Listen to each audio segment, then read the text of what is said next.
Welcome to Mark's Motorsports and Farming Channel. Today is November 10th of 2019, and as you can see, the corn head is sitting on the farm where I still have corn left to harvest, but the combine is not. That is because when the service technician came out yesterday to look at the combine, for the most part he was able to correct what we were dealing with, but he found a couple more things, that were too serious to fix on it.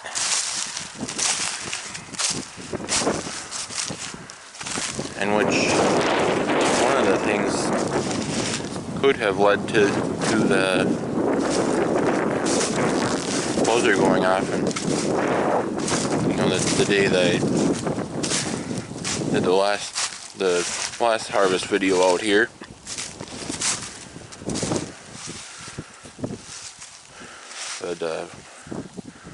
But what exactly caused that buzzer to go off, I don't know. But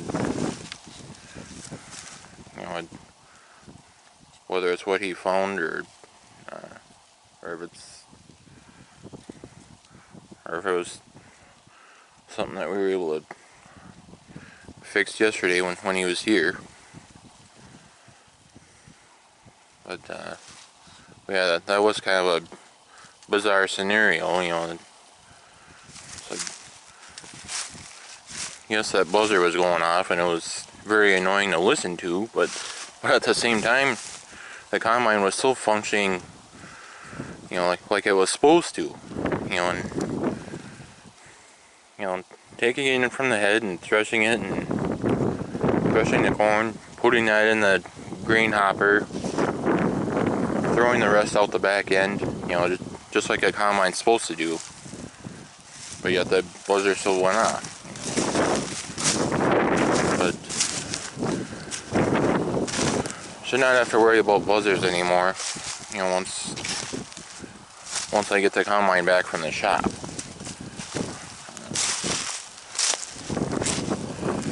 And two things I found, in addition to what we were dealing with, is number one, there's two different bearings out, one on each side that control, that help the shaker shake the grain over to the sieves to where it can go into the grain tank.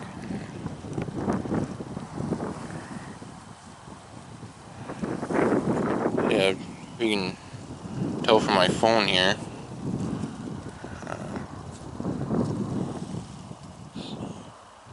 Yeah, right where it's black there. I think they're in that general area. The black that you see is the fan that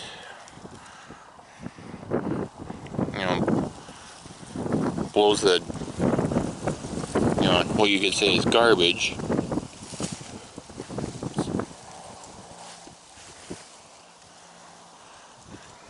What you can say is garbage, away from the grain, and then it allows the grain to go in there clean. And then the other thing is, see that silver piece that's kind of hanging down a little bit? That's the pan that initially sits on,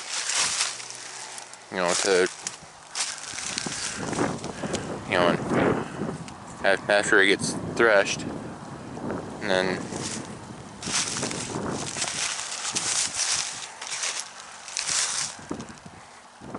that is starting to break away, and then too much more use, and that would have basically laid down flat and really screwed things up.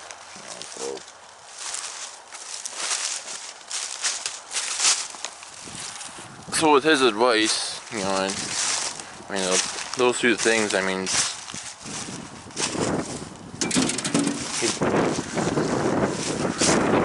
the technician himself has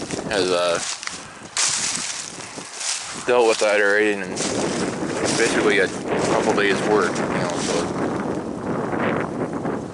so the bill that I'm going to get will not be cheap, but at the same time, you know,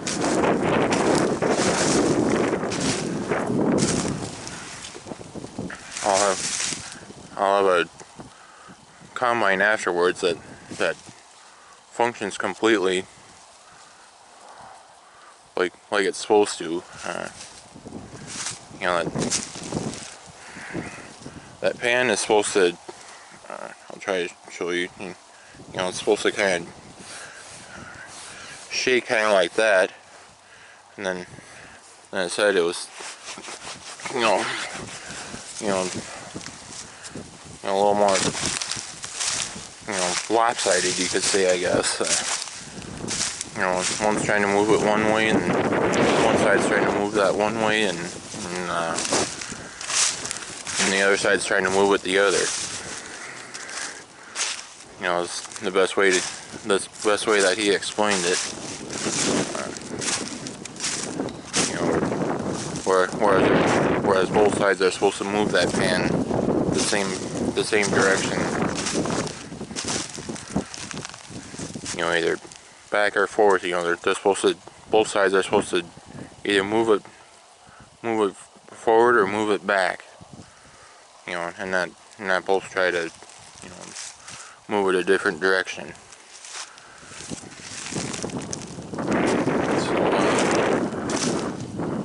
So yeah, we'll be.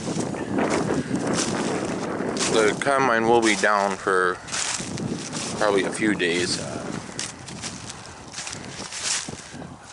So yeah, the technician is gonna fill in the service manager tomorrow morning on this whole scenario here, and because like I said in the last video, my dad did talk to the service manager with, you know, as far as how to get that belt put on that I talked about in the last video. And, you know, my dad tried to do what the service manager suggested, and nothing seemed to work, and that's also what I told the technician yesterday when he was out here looking at the combine, and it turns out it's, you know, the tensioner for that belt is located in a different spot than where we thought it was. I'll have to point that out in a different video and a separate video, you know, when I actually have the combine again.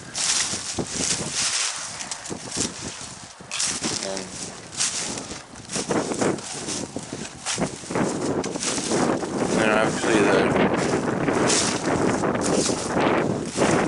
I should know before I say what I'm about to do. I do still have the combine at home that I was using before. You know, just haven't run it in a while, and I don't know what it would take. But that's one thing that my dad asked is, you know, if this corn head would still fit that 6620 combine that I was using before I got the 9600. And the only issue there is that, you know, this shaft especially, and not sure about that one. You know, but I had to cut a little chunk off.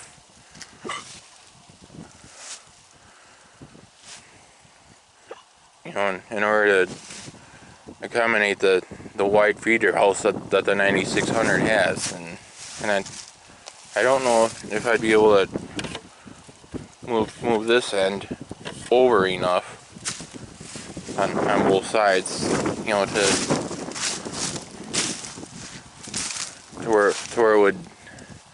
where this head would adapt to the narrower feeder house that the 6620 has. You know, so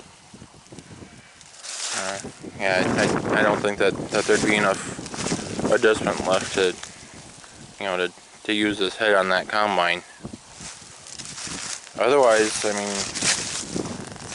I certainly don't blame them for thinking of that, you know, because that would be an alternative solution to, you know, to what's basically keeping us down right now.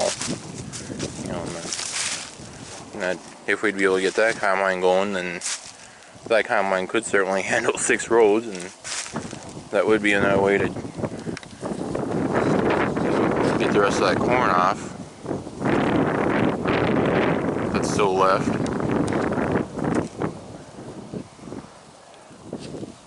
While the 9600 is laid up in the John Deere shop.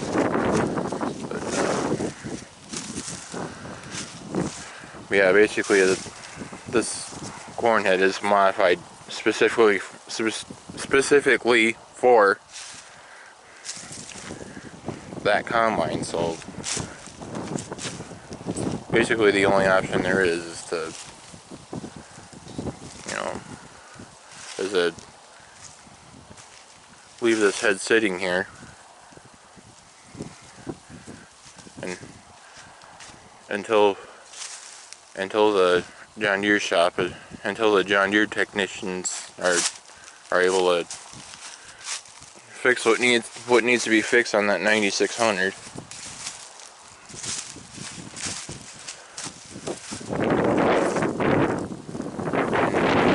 I also hear that there's a shortage of propane this year, at least in this area. So, with that being said, I'm certainly not the only one with corn standing in the field yet. I mean, although, like I said in the last couple videos, it's certainly an unfortunate circumstance. You know,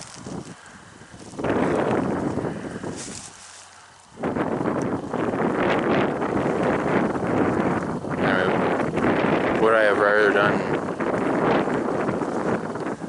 2 videos on harvesting corn rather than 2 videos on having a combine broke down? Well, or 3 videos including this one, but I mean, that's absolutely the case. I would have much rather brought you more harvesting footage than having footage of our equipment being broke down and not being able to finish. But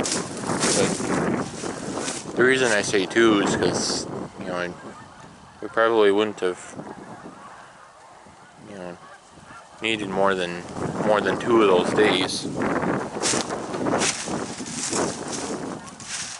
you know, to finish harvesting the corn that I have left out here. You know, alright. There are still a few guys doing fall tillage work, and which, you know, I might be able to do some tonight, but I don't know if I can or not. You know, because today's, I think it's warm enough to, you know, where I could get manure hauled out onto the area at home where I baled the soybean straw off, and then have everything,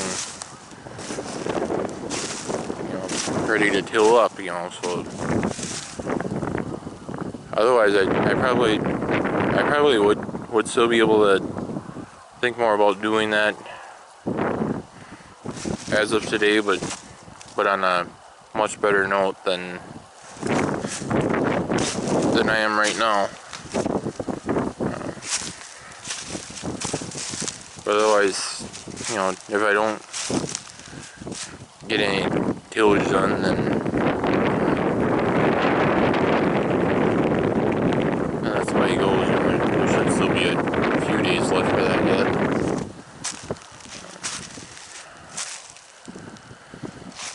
You know, and that's all aside from the purpose of this video, obviously, but even without being able to finish combining, you know, I do still have enough content that I haven't posted. Trying to keep content coming to the channel while the combine is down. and then once I'm able to get back into the combine, then I'll certainly be bringing you footage of that while I finish. And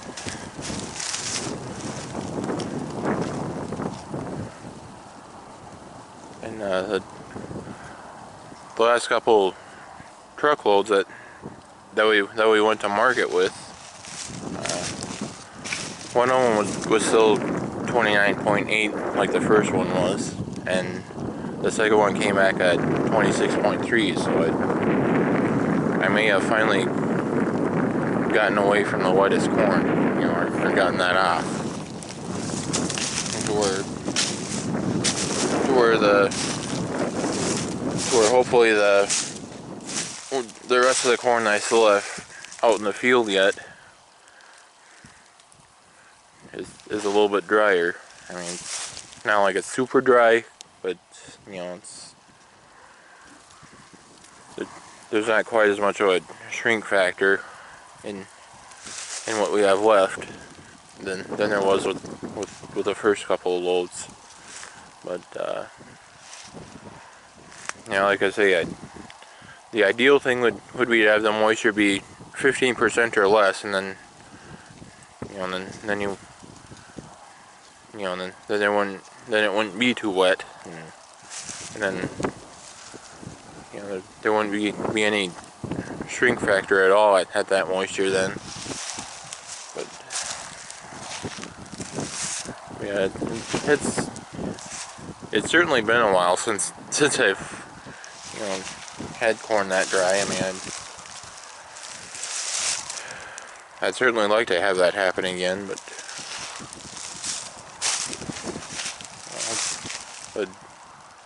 hopefully I'll start getting years like that, you know, before long. But just that 2019 will not be one of those years where that happens.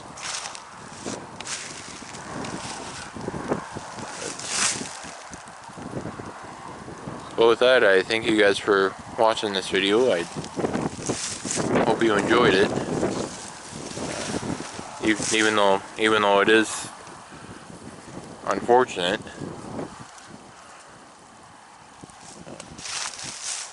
So be sure to hit the like button, and if you haven't already, be sure to scroll down and click that subscribe button. You know,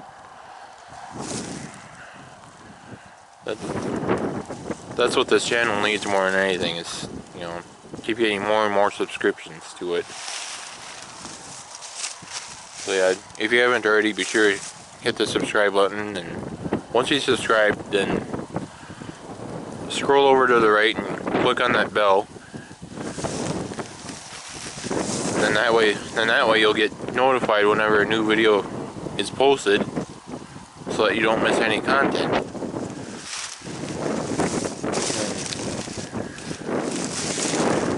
And then be sure to follow Mark's Motorsports and Farming channel on Facebook as well.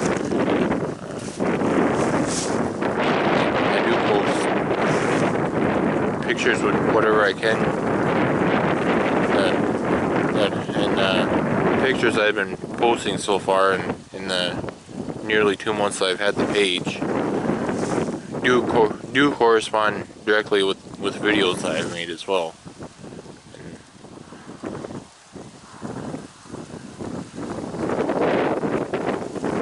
Yeah.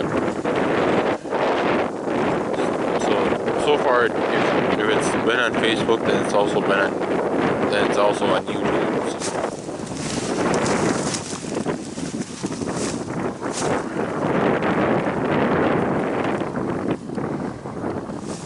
So, thanks again for watching, and I'll catch you later.